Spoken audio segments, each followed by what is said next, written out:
EJCW got its start 15 years ago in 1999, headquartered in Sacramento at the confluence of the American River and the Sacramento River.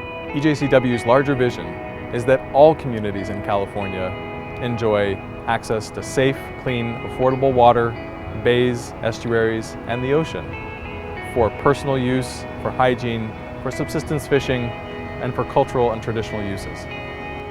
EJCW's programmatic work includes providing capacity building and technical assistance to our member communities. That includes offering training to those who would assume positions of leadership within the organization and within the broader structures of water governance.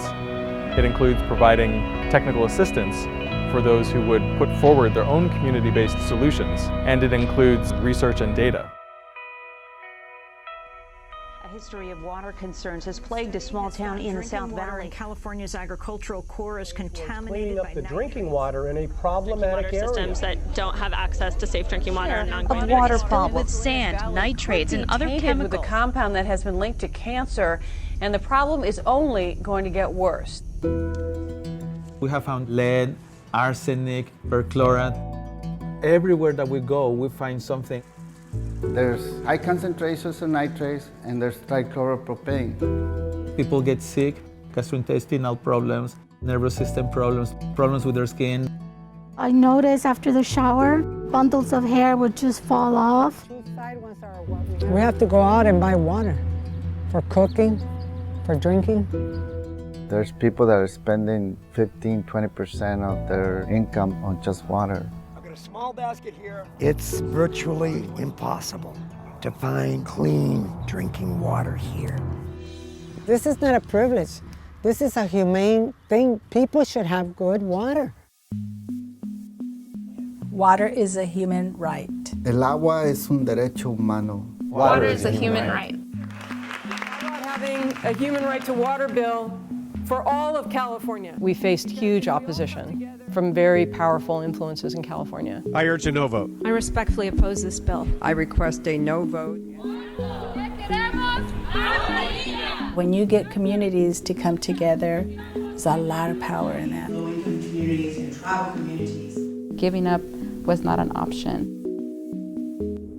It was now or never.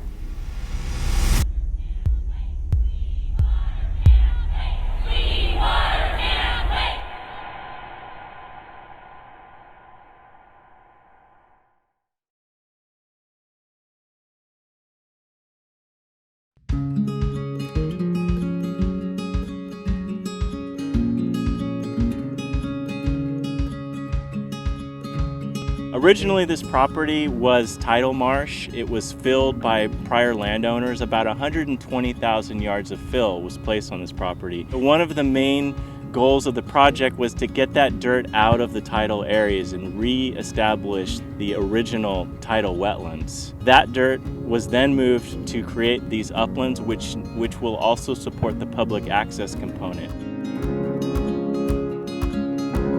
This past year, we took care of the restoration component, so we moved all of that dirt out of the tidal wetlands. We created the uplands, and next year we will be constructing boardwalks to cross some of the tidal marsh areas, and we'll also be installing improved public access. It'll be completed and open to the public tentatively 2016.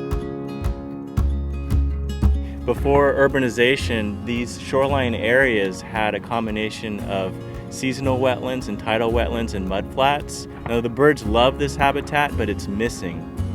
Bruner Marsh presents a huge opportunity to restore this at a rather large scale. With this project, we were able to reestablish the historic tidal marsh. We see there's ducks, there's waterfowl already using the seasonal wetlands.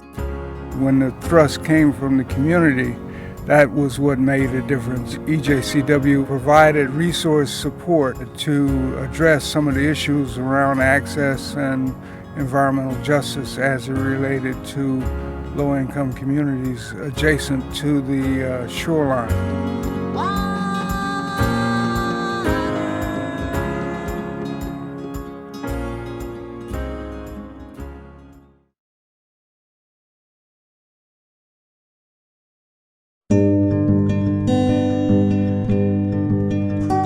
My name's Steve Shimmick.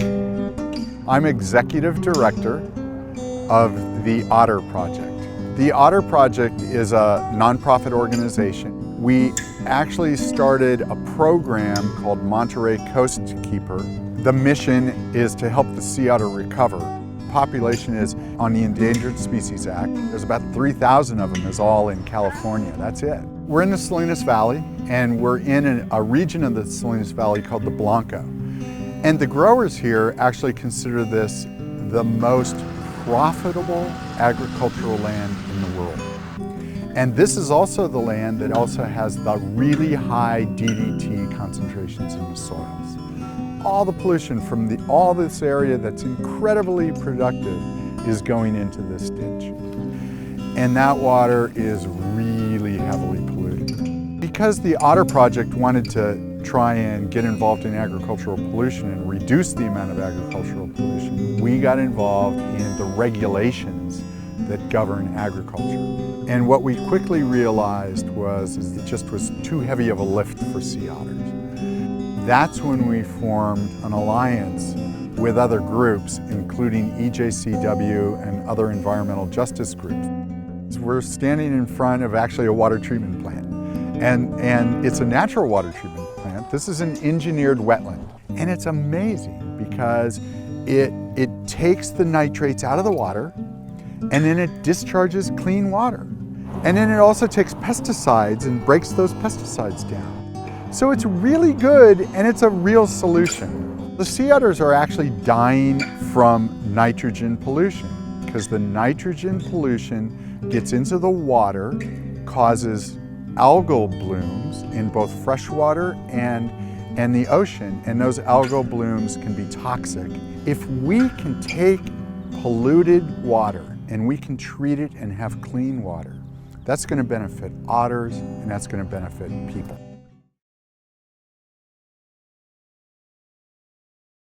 La revolución, viva nuestra asociación, viva huelga en general.